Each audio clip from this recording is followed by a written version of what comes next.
क्या होने वाला है महाविश्व युद्ध? क्या रूस दुनिया की सारी ताकतों को पीछे कर देगा?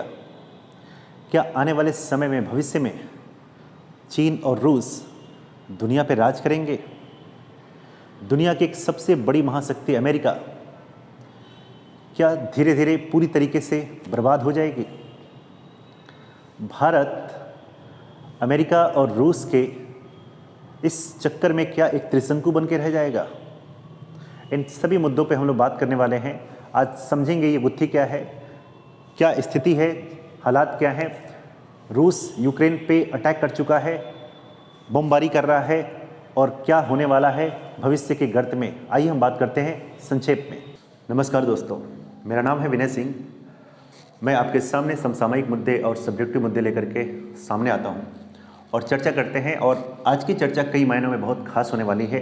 हम सभी जानते हैं न्यूज़ चैनल के माध्यम से या फिर न्यूज़पेपर के माध्यम से पूरी दुनिया में एक शोर मचा हुआ है, आतंक फैला हुआ है, लोगों में एक डर भय पैदा हुआ है। आखिर दुनिया में हो क्या रहा है? रूस यूक्रेन पे हमला कर चुका है, यूक्रेन की राजधानी कीव तक पहुंच चुका है। इसमें रूस अपनी खुद की मजबूरी बता रहा है। यूक्रेन अपने आप को सेव करने के लिए दुनिया के सभी देशों से जो है मदद मांगने में लगा हुआ है। बाकी दुनिया के देशों में आखिर डिप्लोमेटिक कंडीशंस क्या है, यूक्रेन के साथ साथ रूस के साथ, इवन भारत में रहकर के भारत की खुद की अपनी पॉलिसी क्या है। आइए इन सारे मुद्दों पे हम लोग चर्चा करेंगे, जानने की कोशिश करेंगे। आज इन टॉपिक को थोड़ा सा इतिहास और इतिहास के साथ साथ वर्तमान में आने की कोशिश करेंगे। इसलिए कई मुद्दों पे, यानी कि टॉपिक थोड़ा सा अलग अलग पॉइंट्स में मैं डिस्कस करूंगा। सबसे पहले अगर हम बात करेंगे, एक जो बहुत बड़ी आशंका जताई जा रही है कि क्या वर्ल्ड वॉर 3 होने वाला है, पहला पॉइंट। दूसरे पॉइंट पे अगर हम बात करेंगे कि आखिर रूस और यूक्रेन का संबंध क्या था, ओके, यानी कि यूएसएसआर, सोवियत संघ से किस तरह का रिश्ता था यूक्रेन का। तीसरे पॉइंट पे अगर हम बात करें तो तीसरे पॉइंट पे हम लोग बात करेंगे कि एक त्रिकोणीय रिश्ता यहाँ पे निकल के आ रहा है, वो एक ट्रायंगुलर रिलेशन क्या बन रहा है। और ट्रायंगल रिलेशन का मतलब यहाँ पे ये है कि यूनाइटेड नेशंस, अमेरिका, यूक्रेन और रसिया। तो यहाँ पे यूक्रेन का मतलब ये निकल के आ रहा है कि आखिर यूक्रेन नाटो में शामिल होना चाहता था। और जब हम नाटो की बात करते हैं तो यूरोपियन कंट्री की बात करते हैं। तो यहाँ पे 3 पक्ष हैं, अमेरिका है, नाटो कंट्रीज हैं और साथ ही साथ रसिया है। इनके बीच में एक ट्रायंगुलर रिलेशनशिप क्या है, ओके। इसके बाद अगर हम बात करें तो अगले पॉइंट पे हम बात करेंगे कि भारत की अपनी खुद की वैदेशिक नीति क्या है। भारत की वर्तमान समय में इस हालात को देखते हुए भारत की चिंता क्या है, भारत क्या सोच रहा है, किस तरह की जो है नीति अपनाना चाहता है। और आगे हम बात करेंगे कि वैश्विक इकोनॉमी पे, ग्लोबल इकोनॉमी पे इसका इफेक्ट क्या पड़ने वाला है। और आखिरी पॉइंट पे हम बात करेंगे दोस्तों एक ह्यूमैनिटी को लेकर के, मानवता को लेकर के, कि आखिर किस तरह से जो है पूरी मानवता जो है तार तार किया जा रहा है रसिया के द्वारा। तो चलिए दोस्तों, सबसे पहले हम बात करेंगे कि यूक्रेन की कंडीशन क्या है। थोड़ा सा इतिहास में जाते हैं और इतिहास को समझने की कोशिश करेंगे। तो पीछे आपको बहुत सारी इसके बारे में डिटेल पता चलेगा। मैं आपके सामने जब भी आता हूं तो कुछ इन्फॉर्मेटिव चीज़ें लेकर के आता हूं, ताकि आपको जो है एक विद्यार्थी के जीवन के लिए जो है सबसे ज़्यादा उसके लिए इन्फॉर्मेशन और फैक्ट बहुत ज़रूरी होते हैं। तो काफ़ी सारे फैक्ट यहाँ से समझने को मिलेंगे, आप बिल्कुल रेडी रहिएगा। यूक्रेन यानी कि यूएसएसआर की जब हम बात करते हैं, पीछे चलते हैं 1917 यानी कि 1917, जब रूस की क्रांति हुई थी, जिसको बोल्शेविक रिवॉल्यूशन कहते हैं। बोल्शेविक रिवॉल्यूशन के बाद 1922 में सोवियत संघ का जन्म होता है। सोवियत संघ बाकी जो देश हैं, यूरोपियन कंट्रीज़ हैं, उन देशों के परिप्रेक्ष्य में किस प्रकार से जो है अपने आप को एक मजबूती से खड़ा करने के लिए एक संगठन बनाया, सोवियत संघ। और सोवियत संघ जो आज का रूस हम देख रहे हैं, इस रूस के साथ साथ आज जो अलग यूक्रेन और यूक्रेन के साथ साथ लगभग और भी 14 कंट्री हैं, ये सारे ही कभी सोवियत संघ का पार्ट हुआ करते थे। 1922 में सोवियत संघ का जन्म होता है और 1922 से लेकर के सोवियत संघ पूरे विश्व पटल पे जो है एक सबसे मजबूत स्थिति पैदा करता है, पूरी दुनिया में एक महाशक्ति के रूप में निकल के आता है। और इस सोवियत संघ जैसे महाशक्ति से बचने के लिए, इसके प्रतिरोध में या इसका सामना करने के लिए एक ऑर्गेनाइजेशन बाद में 1949 में जन्म लेता है, जिसको हम बोलते हैं नाटो, NATO, यानी कि North Atlantic Treaty Organization. NATO का मतलब होता है कि एक ऐसा ऑर्गेनाइजेशन है कि जो 12 देश नाटो के साथ सम्मिलित हुए इसके संगठन में। आज वर्तमान कंडीशन में यह है कि नाटो के कुल 30 देश हैं यूरोपियन कंट्री में, और यूक्रेन आज वर्तमान समय में एक लंबे टाइम से गुहार लगा रहा है कि हमको नाटो में शामिल किया जाए। आखिर नाटो में शामिल होने का मतलब क्या है, क्या इसको लाभ होने वाला है? तो दोस्तों लाभ एक बहुत बड़ा ये दिख रहा था कि नाटो में एक नियम खुद का है कि अगर जो भी कंट्री नाटो में शामिल है, उसका मतलब ये होता है कि अगर नाटो कंट्री पे किसी भी तरीके की आपत्ति आती है, कोई भी अगर देश अगर किसी पे हमला करता है, तो किसी एक देश पे अगर हमला करता है तो नाटो के सारे ही देशों पे हमला माना जाएगा और सारे ही देश मिल करके जो है उसका सामना करेंगे। एक बहुत बड़ा जो है ये मुद्दा है, इस कारण यूक्रेन नाटो में शामिल होने की गुहार लगा रहा है एक लंबे टाइम से। लेकिन फिलहाल के तौर पे नाटो का सदस्य यूक्रेन नहीं है, तो इस बात से हम क्लियर कर सकते हैं कि नाटो देश साइड में है, अलग हैं और कोई भी नाटो कंट्री यूक्रेन का फिलहाल मदद करने सामने नहीं आ रहा है। सब बगल में बैठ करके, दूर बैठ करके देख रहे हैं, तमाशा देखने में लगे हुए हैं और अपनी बयानबाजी करने में लगे हुए हैं, लेकिन यूक्रेन अभी भी बहुत ज़्यादा परेशानी में आ चुका है। तो नाटो कंट्री के शामिल ना होने के कारण इस बात की आशंका बहुत कम हो जाती है कि वर्ल्ड वार होने वाला है। तो यहाँ पे ये चीज़ें बहुत कम दिखती हैं कि वर्ल्ड वार 3 होने वाला है। हाँ, लेकिन ये एक वैश्विक मुद्दा है और इससे पूरी दुनिया को एक बहुत बड़ी सीख मिलने जा रही है। तो दोस्तों अब रीजन क्या होता है कि यूएसएसआर के अगेंस्ट में नाटो खड़ा होता है। 1939 से लेकर के 1945 तक, यानी कि 39 से लेकर के 45 तक जो 6 सालों का इतिहास रहा, इसमें हुआ सेकेंड वर्ल्ड वार, द्वितीय विश्व युद्ध। और द्वितीय विश्व युद्ध की समाप्ति के दौरान 1945 के बाद एक नई परिस्थिति जन्म लेती है और उसे हम कहते हैं अमेरिका और रसिया यानी कि यूएसएसआर, सोवियत संघ के बीच में एक दुनिया की सबसे बड़ी जो एक विभीषिका देखी जाती है, जो कोल्ड वार के रूप में निकल के आती है। और 45 सालों के इतिहास में एक बड़ा सा कोल्ड वार चलता है और फाइनली 45 साल यानी कि 1990 आते तक, 1990 आने के साथ इस कोल्ड वार की जो समाप्ति होती है वो इस आधार पे होती है कि यूएसएसआर, जो सोवियत संघ जो दुनिया में सबसे शक्तिशाली हुआ करता था, पूरी तरीके से बिखर जाता है, टूट जाता है। तो इसे बोलते हैं फॉल ऑफ यूएसएसआर, यानी कि सोवियत संघ का विघटन कहा जाता है। और सोवियत संघ के इस विघटन के साथ ही दोस्तों रूस एक बहुत बड़ा अपने क्षेत्र में एक देश बन के निकलता है और रूस के अलावा कई सारे देश जो पश्चिमी देश हैं टूट करके लगभग 15 देश अलग होते हैं और उन 15 देशों में यूक्रेन भी शामिल है। यानी कि जो सोवियत संघ के टूटने से एक देश बना वो यूक्रेन है। यानी कि ये कहानी कुछ आप भारत की तरह से ही रिलेट कर सकते हैं। 1947 से पहले, आज़ादी से पहले पाकिस्तान भारत का हिस्सा था। 47 में देश आज़ाद होने के साथ पाकिस्तान एक अलग मुल्क बनता है, भारत एक अलग देश बनता है। और कहीं न कहीं पाकिस्तान और भारत के रिश्ते तब से ही एक हमेशा से जो है समस्या में रहे हैं। पाकिस्तान की तरफ से बड़े पैमाने पे जो है आतंकवाद परोसा गया और आज भी भारत और पाकिस्तान के रिश्ते सामान्य नहीं हुए।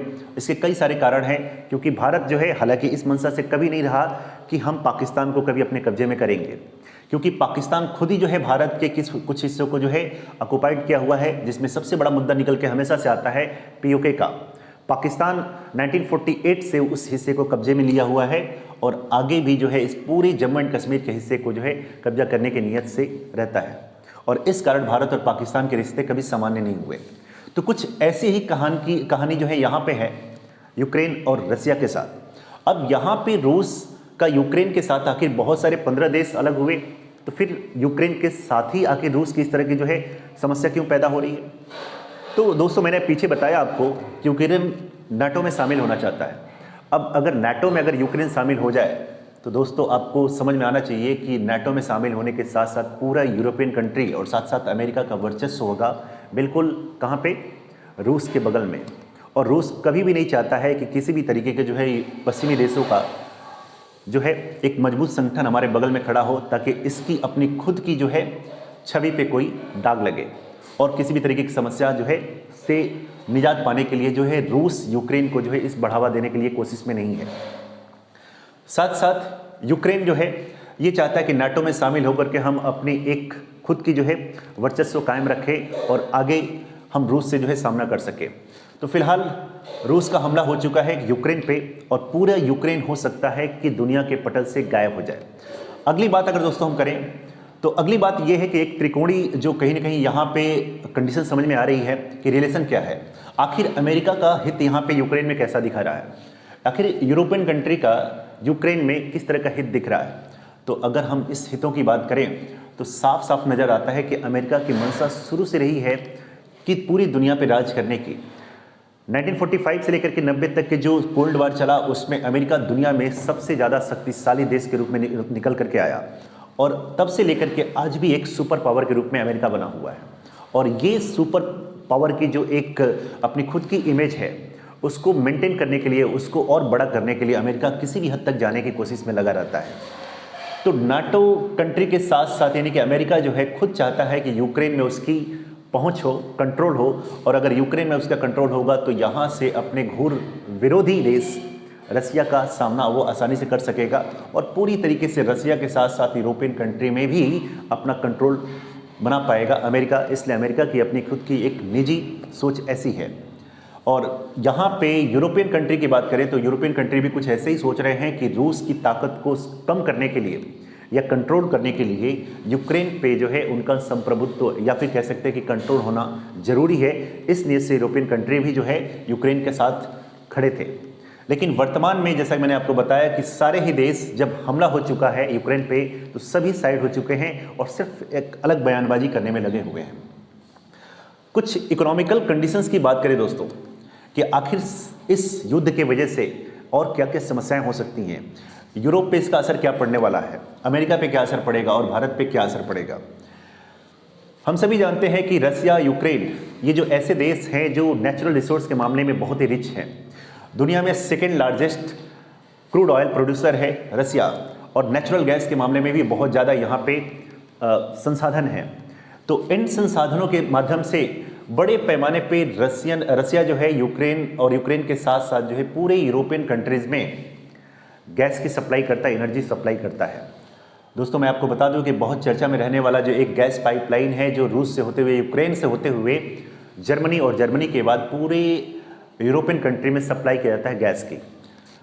यूरोपियन कंट्री अपने ऊर्जा की आपूर्ति का लगभग 50% के आसपास निर्भरता जो है रूस पे है, और इस गैस पाइपलाइन के माध्यम से बड़े पैमाने पे जो है नेचुरल गैस की आपूर्ति की जाती है।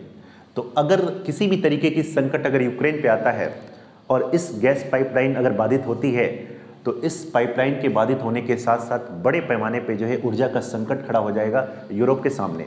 हालांकि रूस एक और भी अल्टरनेटिव के रूप में पाइपलाइन डेवलप कर चुका है, बट वो अभी ऑपरेशनल नहीं है। वो ब्लैक सी के रास्ते जो है यूरोप पहुंच रहा है, बट अभी वो ऑपरेशन में है नहीं। और इसलिए सबसे बड़ा मुद्दा यही निकल के आता है कि अगर ये गैस पाइपलाइन अगर डिस्टर्ब होती है तो यूरोप में ऊर्जा का संकट खड़ा हो जाएगा, क्योंकि अमेरिका की तरह से यूरोपियन कंट्री अपनी ऊर्जा पर निर्भरता अभी भी कहीं ना कहीं जो है रशियन कंट्री वगैरह पे ही है, और इसलिए इनके सामने एक समस्या बहुत विकराल है।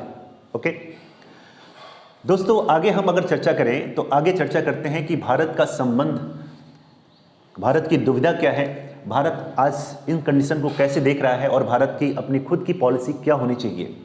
हम सभी जानते हैं कि रूस भारत का एक पारंपरिक मित्र है, और वर्तमान समय में अगर देखा जाए तो अमेरिका बहुत ही तेज़ी से भारत के साथ संबंध को प्रगाढ़ करता आया है। मैं दोस्तों अगर यहाँ पे किसी देश की संबंध और उसकी प्रगाढ़ता और उसकी मित्रता की अगर ऊंचाई की बात करूँ, तो मैं एक बात बहुत ही क्लियर कर देना चाहता हूँ कि यहाँ पे आपका नज़रिया दोस्ती में कोई और ना हो करके आपको समझना होगा कि यहाँ पे किसी देशों के बीच में जो रिश्ते अगर बेहतर होते हैं तो उसके पीछे का एक मूल जो उद्देश्य होता है वो सिर्फ एक होता है, इकोनॉमिकल रीजन होता है, आर्थिक कारण होता है, पैसा होता है, व्यापार होता है, बिजनेस होता है। आइए इस बात को मैं आपको बखूबी समझाता हूँ कि कैसे हो रहा है। रूस संसाधनों के मामले में शुरू से ही, या टेक्नोलॉजी की बात करें या फिर नेचुरल रिसोर्स की बात करें, शुरू से बहुत ही ज़्यादा रिच रहा। तो अगर इसकी टेक्नोलॉजी, इसके रिसोर्सेस, इसके क्रूड ऑयल्स, इसके पेट्रोलियम रिजर्व्स अगर ये कहीं बेचेगा तो इसको मार्केट चाहिए। और दुनिया की सेकेंड लार्जेस्ट कंट्री है जनसंख्या के आधार पे इंडिया, यानी कि लगभग 140 करोड़ की आबादी है। इंडिया एक डेवलपिंग कंट्री है और यहाँ पे संभावनाएं बहुत ज़्यादा हैं। यहाँ पे अगर 140 करोड़ जनता है तो लगभग 140 करोड़ जनता को लगभग सारे ही जो है सुविधाएं अभी चाहिए। बहुत सारी ज़रूरतें यहाँ पे पूरी करनी बाकी हैं, क्योंकि इंडिया अमेरिका की तरह से, फ्रांस की तरह से, जर्मनी की तरह से, जापान की तरफ से एक डेवलप्ड कंट्री नहीं है कि वहाँ के लोगों के पास गरीबी नाम की कोई चीज़ नहीं है।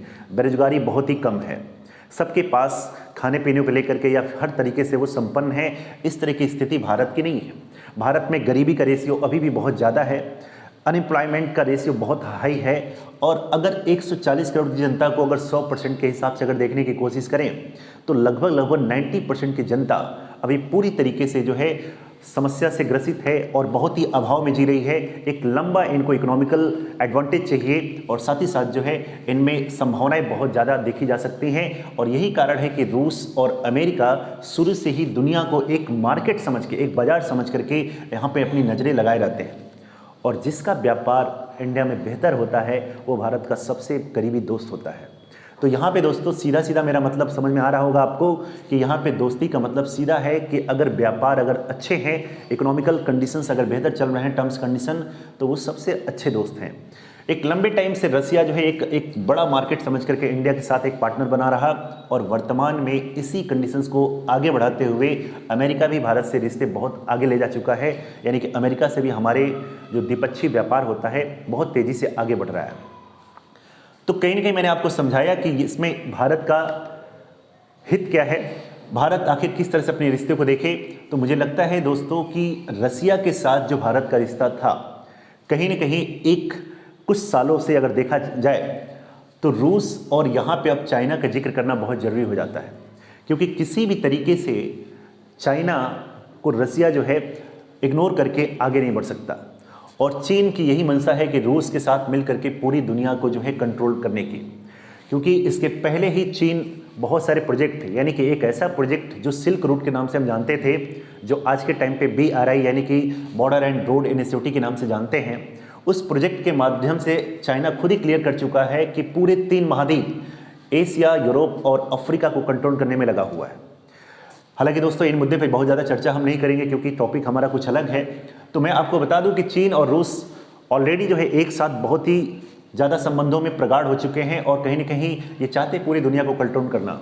तो कहीं ना कहीं भारत के लिए एक समस्या बना हुआ है, क्योंकि भारत के चीन के साथ रिश्ते कभी बेहतर नहीं रहे, और इसलिए भारत को नए सिरे से अपनी जो कूटनीतिक नीतियां हैं, जो पॉलिसीज़ हैं, और साथ ही साथ जो वैदेशिक नीति, जो वैदेशिक सोच है, भारत को अलग तरीके से गढ़ने की ज़रूरत है। यहाँ पे अमेरिका की भी नीति अगर देखा जाए, क्योंकि मैंने कहा यहाँ पे दोस्तों ना कि सब कुछ स्वार्थ के लिए चल रहा है, सब कुछ इकोनॉमिकल बिजनेस के लिए चल रहा है, तो भारत किसी अपने व्यक्तिगत दोस्ती को लेकर नहीं, एक बिजनेस को देख करके ही चले, क्योंकि भारत से इन दोनों ही देशों के साथ अगर देखा जाए तो जो ट्रेड है, जो व्यापार है, इसमें घाटा बहुत ज़्यादा है, जिसको ट्रेड बैलेंस कहते हैं या बैलेंस ऑफ ट्रेड कहते हैं।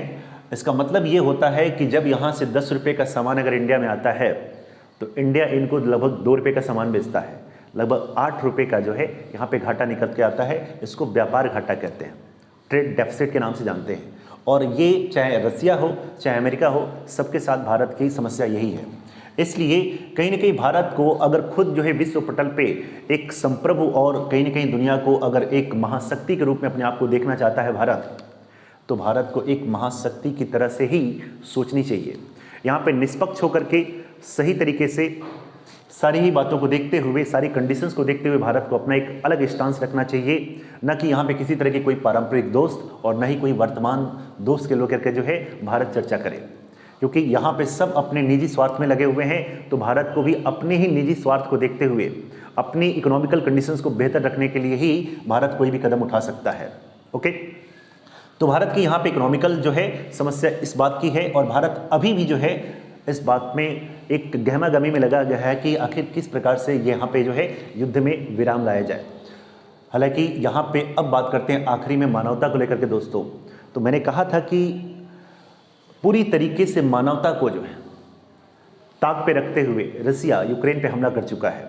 सबसे बड़ी बात ये कि है हम वीडियो शूट कर रहे हैं इंडिया में, और इंडिया के लिए समस्या इस बात की है कि बहुत सारे भारतीय या छात्र जो यूक्रेन में रह रहे हैं या पढ़ रहे हैं या जॉब कर रहे हैं, उनके लिए बहुत ही संकट का विषय है कि वो किस प्रकार से जो है अलग अलग जो है पोलैंड और रोमानिया के माध्यम से जो है बाहर निकल के आ रहे हैं, बहुत ही मुश्किल हालात को सामना कर रहे हैं। तो कहीं ना कहीं भारत भी इस चीज़ को लेकर के बहुत ज़्यादा सेंसिटिव है, राइट। और रसिया जो है किसी भी तरीके से यूक्रेन को छोड़ने के मूड में नहीं है।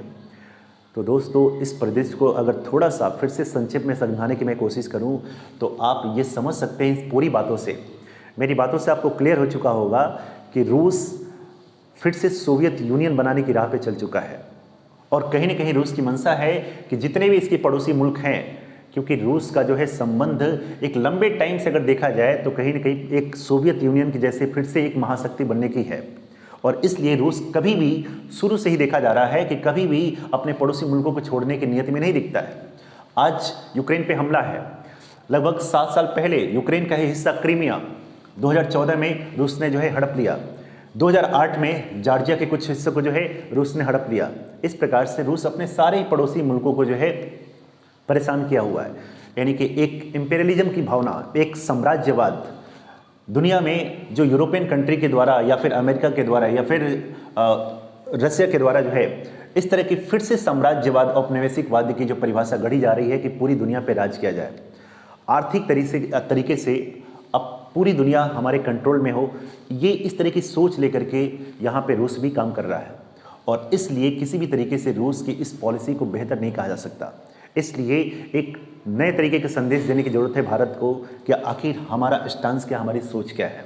ओके दोस्तों, मुझे लगता है कि ये वीडियो आपके लिए बहुत इन्फॉर्मेटिव लगा होगा, और अगर ये वीडियो आपके लिए इन्फॉर्मेटिव है तो ज़रूर इसे शेयर और सब्सक्राइब करिएगा, और आगे भी इस तरह के मुद्दे को लेकर के हम आपके सामने आते रहेंगे और चर्चा करेंगे। धन्यवाद।